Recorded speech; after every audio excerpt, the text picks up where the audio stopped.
It was a barn burner on Saturday night at Campanelli Stadium between the Seacoast Mavericks and the Brockton Rocks. Find out who came out on top in this one. Mavericks Spotlight starts right now. Mavericks staying loose with one of their favorite games out there before first pitch at Campanelli Stadium. Nice look here. This is the big stage, one of the premier facilities in the FCBL. And making the start for the Brockton Rocks, it was Palioca, the stud right-hander from Wheaton. He has a 1-0 record, a 0 earned run average, and he gets things going in a good way, striking out Coppinger and Navant in the top of the first. Now we go to the bottom of the first, and John Salcido, the catcher with the basket catch, reaching into the crowd.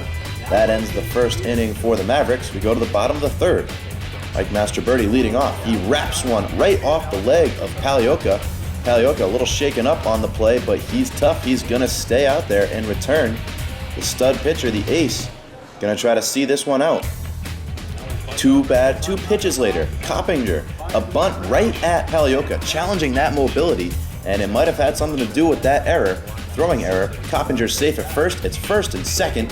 And James Navant, RBI single to center. Mastroberti's going to come around from second and score. It's 1-0 Mavericks in the top of the third. We go to the bottom of the fourth. Bases loaded. 2 out. Coppinger again. Another hit. This time it's a single to right.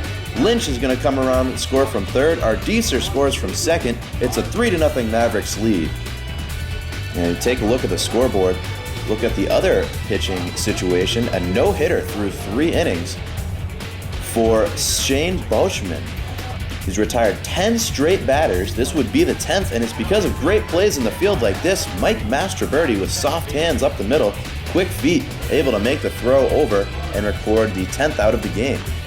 But later in the inning, the Rocks finally would get to Beauchemin.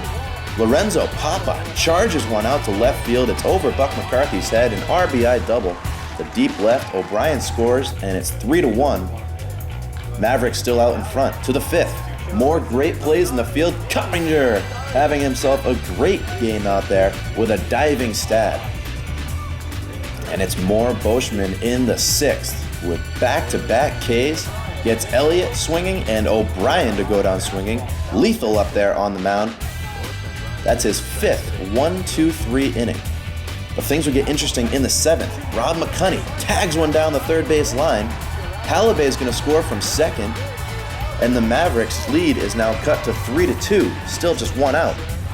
Next batter, Jordan Berry. With 1 out and runners in scoring position. A runner on third. He pokes it into right field just enough.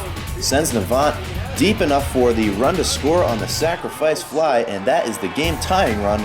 3-3 the score in the bottom of the seventh. And the Mavericks were neutralized by Rocks relievers, still tied. Bottom of the eighth, 2 outs. Salcido lets one get by. The runners advance to second and third, and now the go-ahead run just 90 feet away. 6 pitches later, Graves still at the plate. Another passed ball, wild pitch, whatever you want to rule it. Pepe comes in from third and scores. It's 4-3 now. 3 unanswered runs for the Brockton Rocks. And that would be the final score. The Mavericks could not muster a run in the ninth. Coppinger standing on second. Buck McCarthy flies out for the third out of the inning. And the Rocks put the brakes on a 5-game losing streak. They win their second game at home this season. Mavs now drop 3 in a row.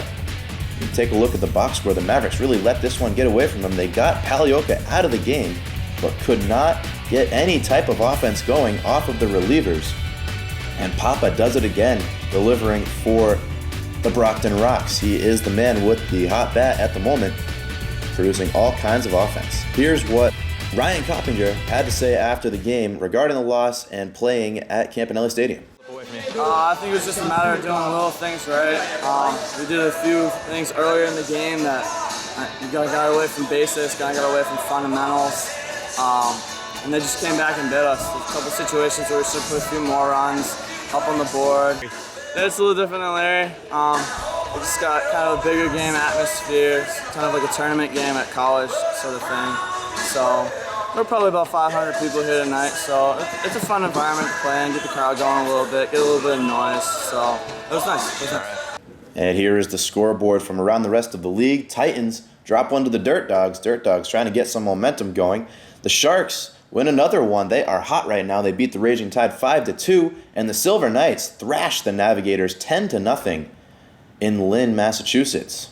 Now we take a look at the FCBL standings as we come into the close to the month of June.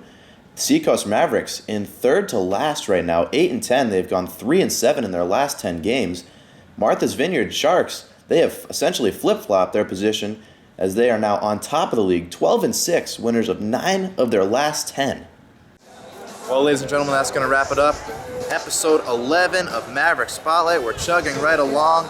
Coming up on midway point in this season, a tough loss for the Mavericks here against the Brockton Rocks. They're back in action tomorrow against the Old Orchard Raging Tide at Marshwood High School. Be sure to come out and support the team at that one.